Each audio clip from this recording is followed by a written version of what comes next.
Deste bre gurmančine, danas na meniju jedna lagana paella di maresca, inače špansko nacionalno sirotinjsko jelo.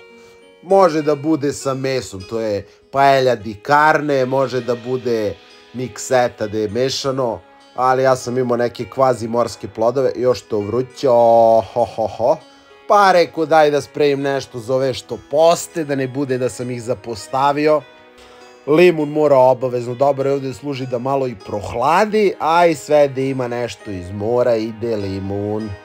Kiselina je vrlo bitna. Radio sam u jednom španskom restoranu, ali kao konobar, pošto oni tad nisu hteli me pustiti u kuhinju, jer nisu videli u mene nekog kandidata za kuhinju. Grešna im duša. I vrlo bitna stavka kod paelje, ovo je vrlo bitno. Dešavalo mi se često da jedem paelju u inostranstvu i da to nije to. Paelja odozdo mora da zagori. Evo vidiš, ovako da uvati, to je jedan vrlo bitan začin. Znači, bez toga paelja nije paelja. Ajmo jedan like, share, subscribe. Živeli, idemo na pripremu. Za paelju nam treba jedan povrtni fond, pošto pravimo posnu. Ovdje imam neki koren od peršuna, jednu šargarepu, jedan crni luk. I sad to idemo ovako. Vrlo malo ulja da bi zapekli luk. Može i na suvom, ali moja žena juče pravila neke medenjake u ovoj šerpici. Drljala kašikom kao da je tuđa, znači. Evo, lepo se zapeko luk. Sad u to sipamo vodu vruću.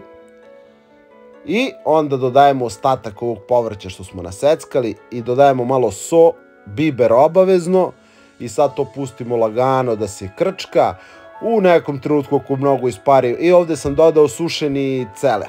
Imao sam neki sušeni celer pa rekao je malo da pojačam ukus. Sad se to lagano krčka i kad malo ispari voda, ako malo brže ispari ti malo doliješ vodu, ništa strašno. Ovako, idemo sastojci za paelju. Crveni luk. Što crveni, pa taj sam imao i lepše izgleda. Znači na sitne kockice to skarabudžite kako znate i umete. A i verujem da u Španiji zbog klime više raste crveni. Ovdje imam jedan ceo čajan belo luka očišćen i njega sam onako na što sitnije nasecko. Volio bi da ima negde se kupi onako beli luk naseckan, očišćen i onda uzmeš onako samo kao kesicu seckanog luka. Sad, papričice, trebala bi da ide neka slatka, ali ja sam imao ove ljute. Sad da ljuto ne bi bilo 2 puta ljuto, povadimo sve ove resice i semenke iznutra jer su nepotrebne, ali ova trikolore varijanta je super. Znači onako dekorativna je, a i nije to mnogo ljuto. Kad povadiš ovo iz sredine, ljuto malo dok jedeš, ali sutra dan te nije strada, odeš do toaleta. Kad ih lepo sredimo, onda i njih uzmemo, naseckamo onako na neke frljave kockice kako ispadne, to je i nebitno. Znači nije nam za dekoraciju, već nam je za jelo, tako da kako god da naseckate, ako volite krupnije, može i sitnije, može stavite i cele, ali možda i da ne vadite ovo iz sredine, možda nemate te probleme. Ne znam, ko kako voli, nek izvoli. I ovdje imamo sveži peršun. Vrlo bitan začin.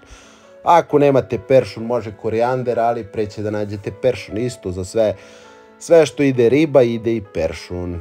Mislim, ovdje ne ide riba, idu ovi neki kao morski plodovi. Mislim, jesu morski plodovi, ali zakržljali malo. Sad, da vidite, ovo je baš za paelju, ova, kako se zove. Ne znam, sad sam zaboravio ti ganjave. Šta mu ja radim? Jutro sam se probudio, vidio sam da mi zarđao ceo, ispolirao sam ga sa šmirglom i onda sam ga namazao uljem i zapečeš ga u rerni da ga polimerizuješ. To treba više puta se ponovi. Evo, ja sam već jednom uradio, ovo je već drugo mazanje bilo.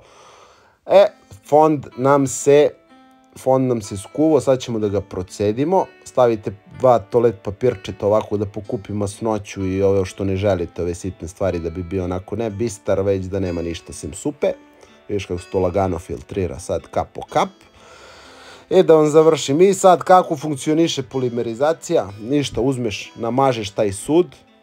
To je ono i liveno gvožđe, to uvek kad vam stigne treba da se obradi. Evo viš, da ne mislite vas turira nešto. Gledaj sad koliko je tu usijano, sve lepo, i kako igra. I više puta ga namažete, evo ja sam 2 puta i pečete u rerni po jedno pola sata, 45 minuta i što više puta ponovite, on dobija se onu crnju i crnju boju i neće da lepi. Evo su morski plodovi, duboko zaleđeni, ne znam koliko će od ovoga da ispadne, ali ja ću sve ovo pod ladnu vodu da nalijem, da se to lagano otopi. Evo, idemo. Maslinovo ulje bogato. Nemoj štedite na maslinovo ulje. lepo ga zagrejemo i dodajemo luk. Znači, sav ovaj luk što smo spremili, njega lepo stavimo i propržimo ga. Znači, da se to lepo onako, ne baš da zagori, ali onako na jačoj vatri uz često mešanje. Ne treba nam ono ko za gulaš da bude staklasto. Posolimo malo, krupna morska so. Ja uvijek solim sa krupnom solju jer tu sam namestio ruku. Sitna so zna da mi pobegne i da presolim jelo. I dodao sam i beli luk odmah da se to lepo uprži. I taj proces traje jedno 2-3 minuta na nekoj onako srednje jačoj vatri. Onda dodajemo papričice i njih propržimo možda minut i po. Nakon toga dodajemo suvi pirinač. Znači ništa ga nismo prali. Stavite koji imate, ja sam imao dugo zrno, pravim s tim što ima, ako imate neki drugi stavite. Sad njega tostiramo kao za rižoto ovako uz često mešanje. Kad počne da škripuće, što bi se reklo, dodajemo belo vino. Ja nisam imao belo, dodao sam roze, neki nisam ni hteo da ga degustiram, nije neki. Iskreno, razočaravajuća etiketa, ali baš nećemo da im kvarimo posao. I sad kad vino ispari, znači isto mešamo, kad dolijemo vino to mešamo. Sad dodajemo vrlo bitan začin za paelju, najskuplji na svetu, iranski šafran. Po 48.000 evra može košta kilo, ali za kilo ti treba kamion. I njega ovako sipamo, znači trebao sam iz kesice Direx, jer on je toliko boj, znači da sam dobio, evo morala sve moguće špakle da skida, da ne bude da propao. Dobio sam odmah pušačku šaku, do sad sam imao pušačke prste, sad imam i pušačku šaku. I sad dolivamo temeljac, onaj što smo kuvali, koji je i dalje topo, vruć, i sad mešamo. U suštini ovo bi trebalo bude jedino mešanje, ovo prvo, ali ja sam postepeno, jer nisam dugo spremao i onda sam malo zaboravio i sad sam teo malo ovako da prokuvam s manjom količinom da bi vidio kako se ponaša pirinač i onda sam dolio sve da mi ne prelije i poklopiš.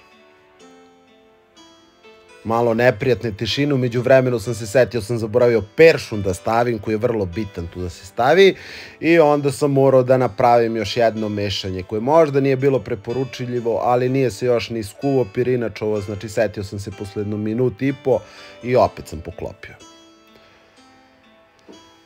Sad, posle ne znam koliko, ajde da kažeš jedno 3-4 minuta, 5 minuta, znači sad si smanjio skroz lagane vatri, ređaš ovako morske plodove od ozgo, znači oni su samo otopljeni. Ovdje sam našao neku školjkicu zalutala, nju sam stavio oko u sredinu da bude lepo kad se otvori ona posle.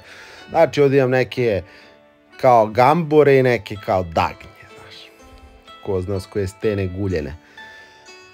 I evo ga, posle još jedno 5 minuta, vidi kako se lepo... Vidiš kako ovdje sad još malo ima vodice, mi se sad trudimo da to ispari. Kad ispari ta vodica, pojačamo da malo zagori od ozdo, ali to vrlo kratko traje. Po mirisu će da osetiš kad počinje da zagoreva. Kad osetiš prvi miris, ostaviš još 10 sekundi i dobiješ onu lepotu od ozdo, ono što zagori. Od ozgo, servis, opet malo pobacaš sveži peršun i... Šta još? Maslinovo ulje mora se nalije od ozgo da to bude onako malo da šljašti, da bude slikabilno. Mislim, treba, lepo je maslinovo ulje, nemoj da ga štedite. Evo, meni još traju roditelji što mi doneli s mora. Limun, skinete ove čepare sa strane, na krupno ovako da se čovjek ne muči kad sedi. I to bi bilo to, jedna lepa posna paelja. Baš sam bio srećan što sam ovo spremio, baš mi se jelo, nisam jeo dugo. I ne znam šta više da vam kažem, uživajte prijatno, pa se viđamo ovih dana. Decembar je, bit ću čest.